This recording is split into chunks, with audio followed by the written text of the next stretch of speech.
to do. So it was too risky, or I was too sick for them to transfer me to San Diego in an ambulance. So they flew me there. They flew, very uncomfortable situation. I was very scared, so they flew me to San Diego.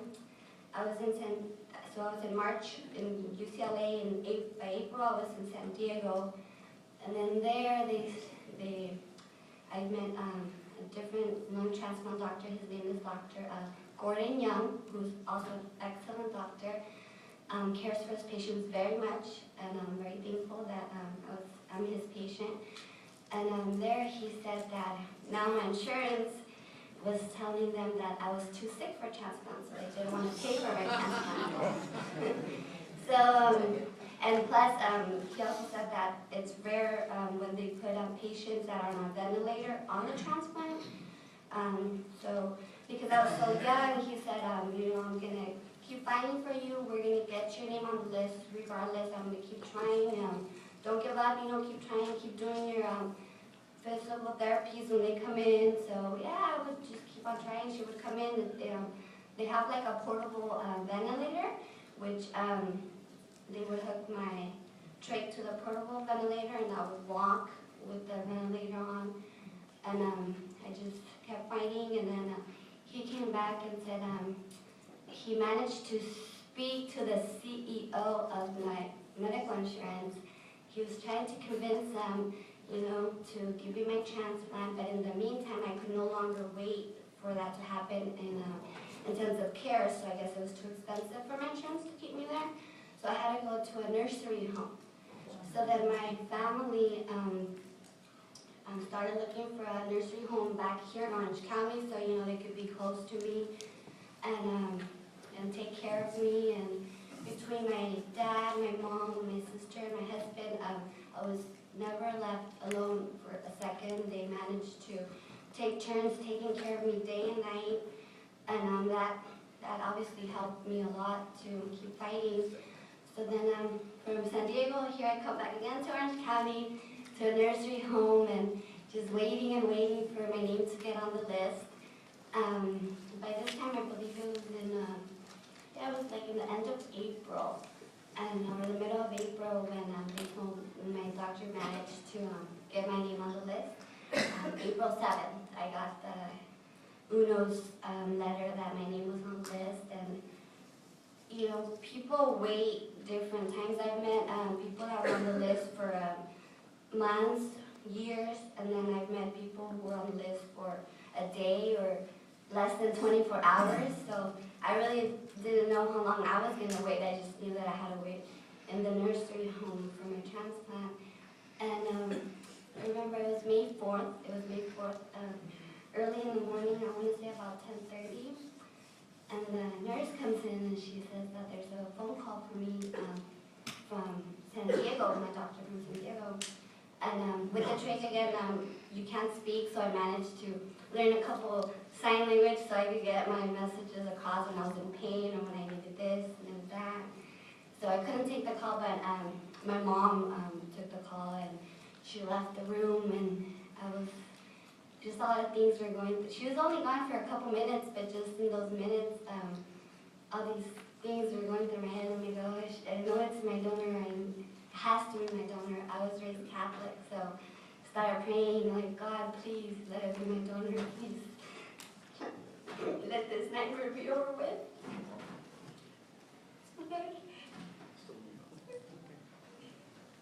So then my mom comes back in the room, and she's crying, and she says, they have a donor for you. I was so happy. I was like, yes, finally. We hugged and we cried and we were so happy.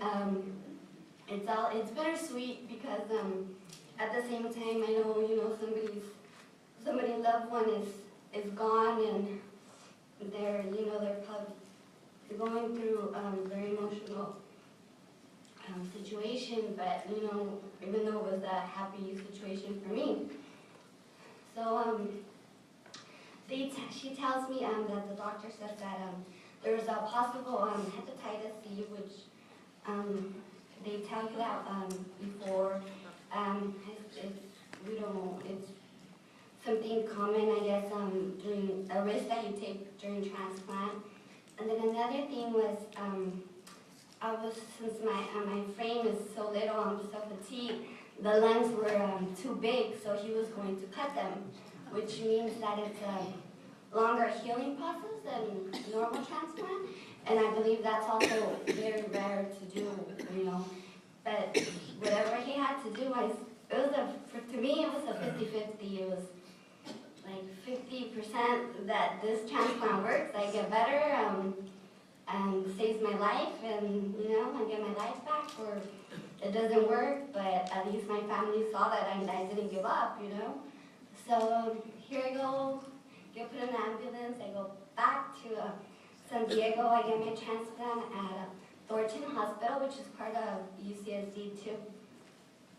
And before I get into the detail with the transplant, I don't want to scare anybody, but everybody's different. Just because they did it to me doesn't mean that if you guys go through it, it'll be the same case. So with a transplant, even though they find a match in a donor, it's not really 100% sure that you'll get the transplant until the surgeon and the doctors get an actual visual of the lungs. They have to actually see them. So, but they still prep you. A lot of times they prep you and everything, and then they see them, and then they say, no, they're no good, and you go home.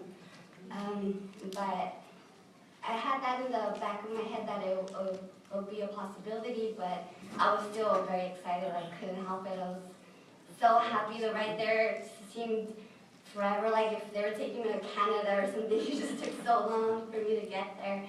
And then, so the doctor comes in about 8 p.m. and he says, you know, they're good, it's a go, we're doing it.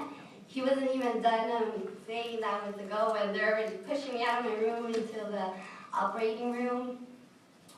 And I was not nervous, I was very excited and happy, and until they put me in the operating room, the whole scene just kind of overwhelms you. There's like 20 people, I think, or I'm just exaggerating, but it seemed like there was like 20 people in the room and all these instruments, and everybody's walking around and getting stuff together, and I just started getting very anxious and scared, and like, oh, what if I don't come out of this? Like, this could be like the last seconds of my life. I don't remember them like this. So I went into like a nervous breakdown, and I started crying and shivering, and I was scared, so they put me to sleep right away. I believe they, usually they wake you up after the second or third day after transplant. So when I woke up, I still had the trach with the ventilator. It was like all these IV pulls around me. I'm not gonna lie, I was in a lot of pain. Usually, I don't know if it's always the same, but they open you up across your chest. So pretty much armpit to armpit, just straight across. In my case, or no, I don't know if it's in all cases, they break 2 of your ribs, your ribs, and then they sew them back to your sacrum with the little wire, and that stays there. It's totally fine. But the surgery, the cut is very painful, and then you have 4 chest tubes, 2 on each side, big ones.